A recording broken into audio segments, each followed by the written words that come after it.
There is a kind of grief no one prepares you for. It doesn't arrive with an ending. It doesn't announce itself loudly. And it doesn't come from losing something that was taken away. It comes from realizing you can never go back. From noticing that what once felt familiar now feels small. That what once felt comforting now feels heavy. And that the person you used to be, someone who would have stayed, endured, adjusted, and explained, no longer exists.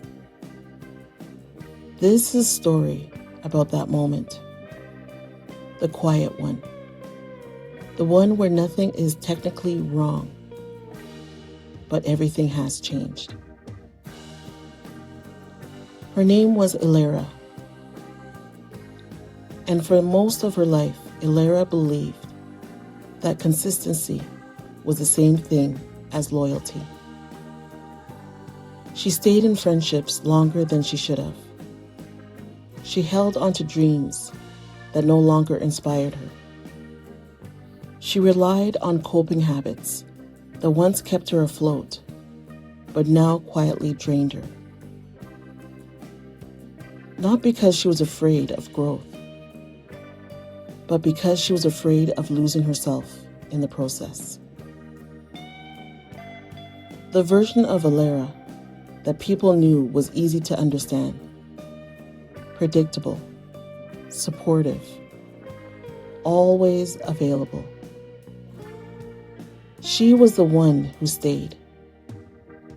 Stayed when conversations became shallow. Stayed when friendships felt one-sided.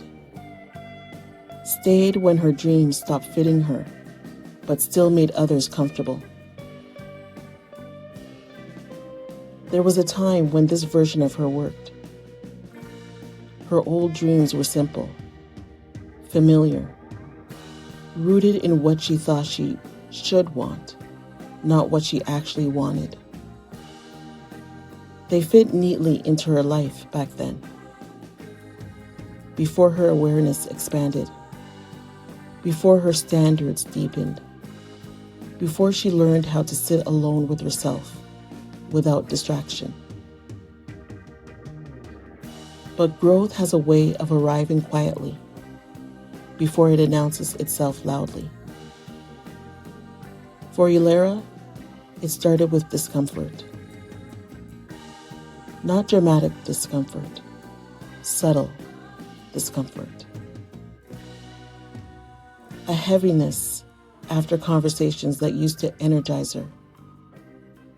A resistance when she tried to engage in habits that once helped her cope. A strange emptiness when she imagined the future she used to want. She didn't panic at first.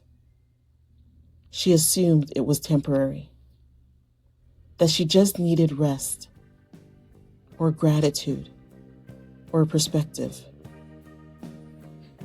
So she tried harder to be who she used to be. She reached out more. She over-explained less. She numbed herself with routines that no longer worked. But the more she tried to return to the old version of herself, the more disconnected she felt. It was like wearing clothes that used to fit perfectly, but now restricted her breathing. Her old friend circle was the hardest to confront. These were people who knew her history, who remembered her before the growth, who expected access to the version of her that didn't exist anymore. Every interaction felt like a quiet negotiation. She noticed how often she filtered herself, how often she shrank her thoughts, how often she laughed at things that didn't sit right just to maintain harmony. And for the first time, Ilera asked herself a simple question she had avoided for years. If I met these people today, would I choose them? The answer unsettled her. Not because the people were bad, but because they no longer aligned with who she was becoming. And that realization came with guilt. Because outgrowing people doesn't feel noble. It feels selfish. It feels disloyal. It feels like betrayal, especially when those people haven't technically done anything wrong. But something else began to hurt more than the guilt. Staying. Staying required her to abandon herself in small ways, to ignore her intuition, to silence her curiosity, to pause her growth so others wouldn't feel left behind. And Ilera was tired of pretending that this didn't cost her anything. The loss wasn't sudden. It unfolded slowly. Conversations became shorter. Invitations felt heavier. Silences grew longer. And with each step forward, Ilera felt something unexpected. Grief. Not just for the friendships, not just for the dreams she was releasing, but for the version of herself who would have stayed.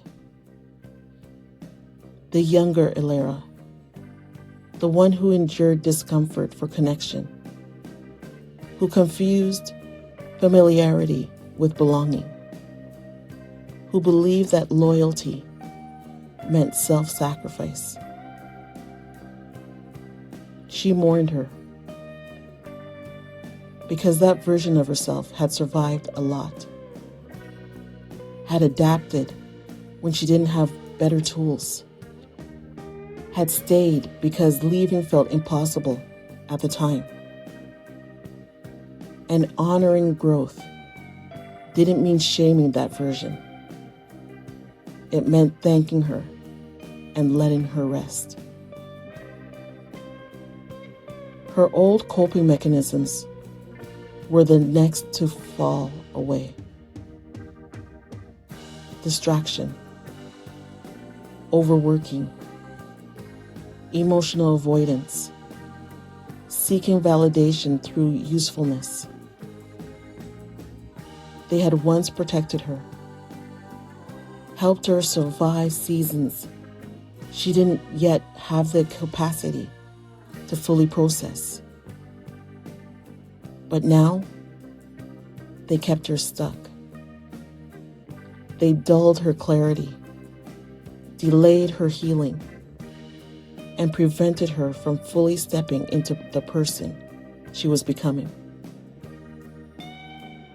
Letting go of all of it, of them, felt terrifying.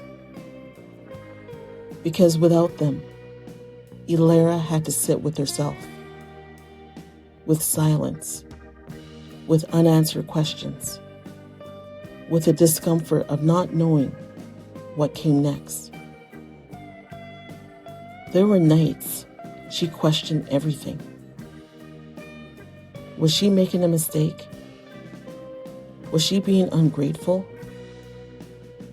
Was this growth? Or was she just running away? But deep down, she knew the difference. Running away felt frantic. This felt deliberate.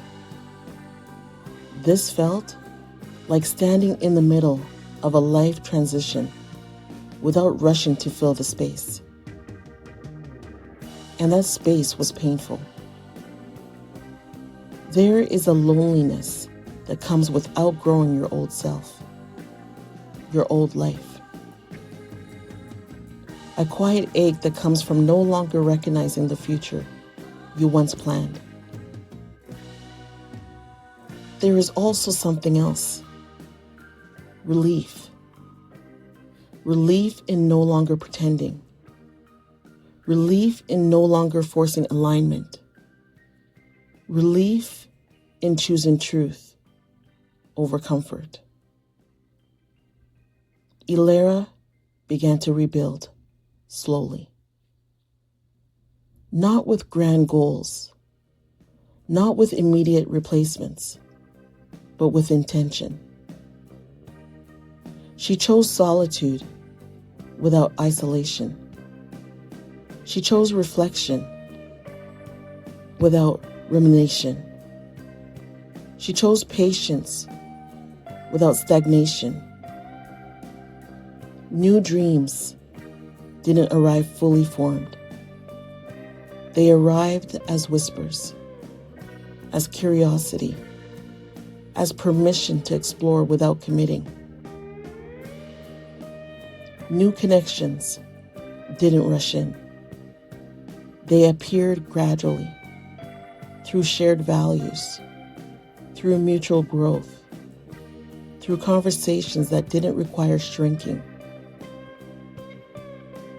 And the strongest version of Ilera didn't emerge overnight.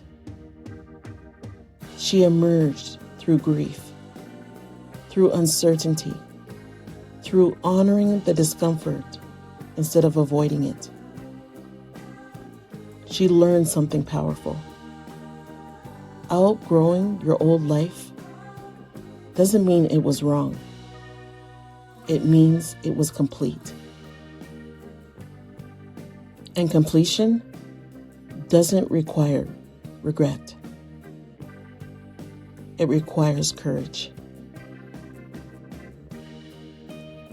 If you're in a season where your old dreams no longer excite you, where familiar faces no longer feel like home, where the coping habits that once worked now leave you feeling empty, you are not broken.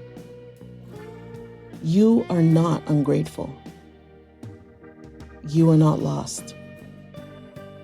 You are changing. And change is painful, not because it's wrong, but because it asks you to release the version of yourself who survived by staying. There is grief in growth. There is loss in becoming. And there is strength in allowing yourself to evolve without apology. You don't have to rush into the next chapter. You don't have to explain your transformation. You don't have to justify why what once fit no longer does. The discomfort you feel isn't a sign to go back. It's the pressure required for the next version of you to emerge. And when you look back one day, you won't miss the life you outgrew. You'll be grateful you were brave enough to leave it. Together, let's move from doubt to power, one story at a time.